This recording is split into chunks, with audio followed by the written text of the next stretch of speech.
Okay, now I'll briefly talk about the assignment. It's two mountain peaks. The first mountain is K1, sitting here, and the other mountain is K2, and K2 is a little bit bigger. What we need to do is start at point A, and it says you look up to K1, to the top of K1, and it gives you an angle of elevation, and I think it's 9 degrees plus your birth month. So let's just put in 9 degrees, you'll have a different one there. That's called the angle of elevation, how far you have to look up to actually see K1. Then you go for a walk towards the base of K1, which is D, and when you stop at a point called B, and you look up again and you get another value. So let's just make that up and say it was say 14 degrees. Now there are the two angles of elevations to the first mountain. Notice we could actually draw a right hand view of this. This is the 3D view I'm using at the moment. To do a right hand view of that would be over here, the right hand view. We can now put A would be there, corresponds to there, that B point is there, and the D point is there, and K1 up there. And we can transfer our values, the 9 degrees and the 14 degrees, into this diagram. The advantage of using a 2D diagram is it's simpler to use rules to work out unknown lengths and angles. And the first rule we're going to do is we want to get the height K1, so we want to find this height here. Now we could use SOHCAHTOA in this triangle because that's right angled there, because that's a right angle here in the 3D picture.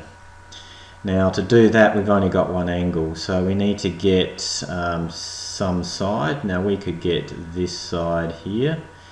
It tells you in the introduction the distance AB, so I don't know, that could be something like 1,000 meters, whatever they give you, and that depends on your birth months as well. Now we could work out this unknown length here, we call it X, say. We could work out that length by using the sine rule in this obtuse triangle. To do that we need this angle in here. Now that's the 180 minus 14 will give us this angle in here. So that's 166 is the angle over here. And then we can work out the angle sitting up the top here.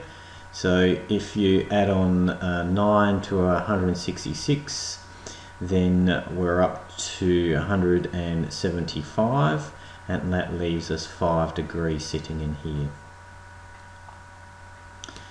Right, so now we want to use that triangle ABK1 to work out the length X. So we say in triangle ABK1, we can use the sine rule and say the sine of 9 divided by the opposite length equals the sine of 5 degrees divided by opposite length.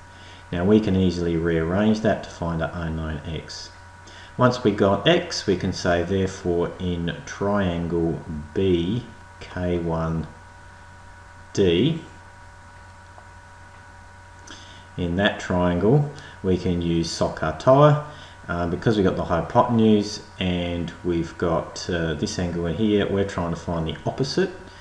We could call that H, the unknown height. Then we could say that sine of 14 equals opposite divided by hypotenuse. Now the hypotenuse we worked out from here, so once you put it in there you'll get your H. Once again you can do the same thing for the left hand side, because in the 3D picture they say you're at A and your angle of elevation looking to the top, which is this angle in here. They give you an angle for that up to K2.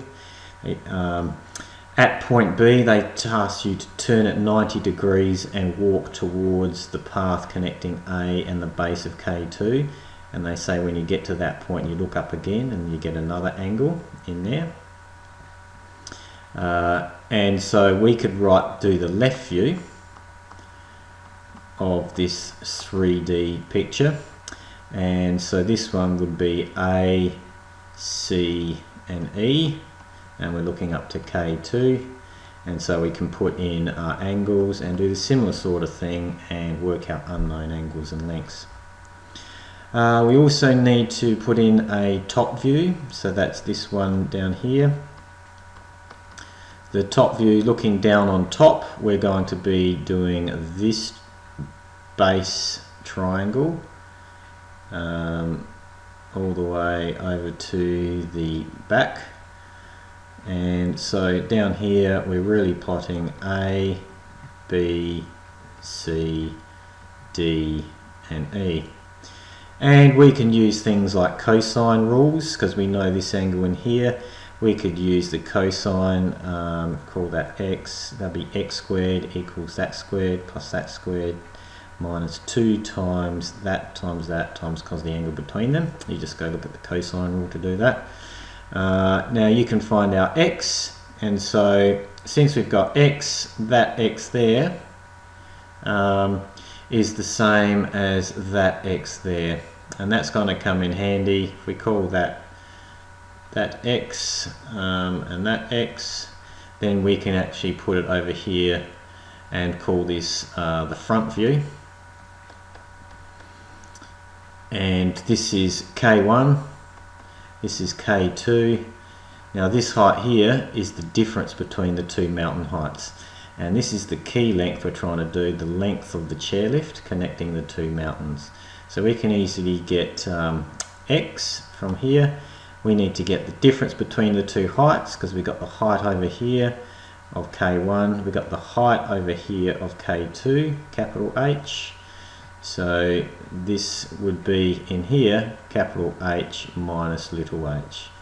If this is capital H and that's little h, then we've got the height, the difference height. So if we've got the difference height and we've got the x distance between the two bases, we can use Pythagoras to work out the length of the chairlift.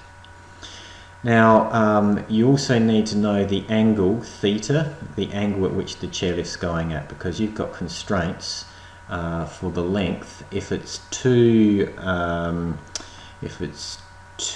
shallow, then there can be sagging in the length. So you have to make sure your length corresponds to the right angle.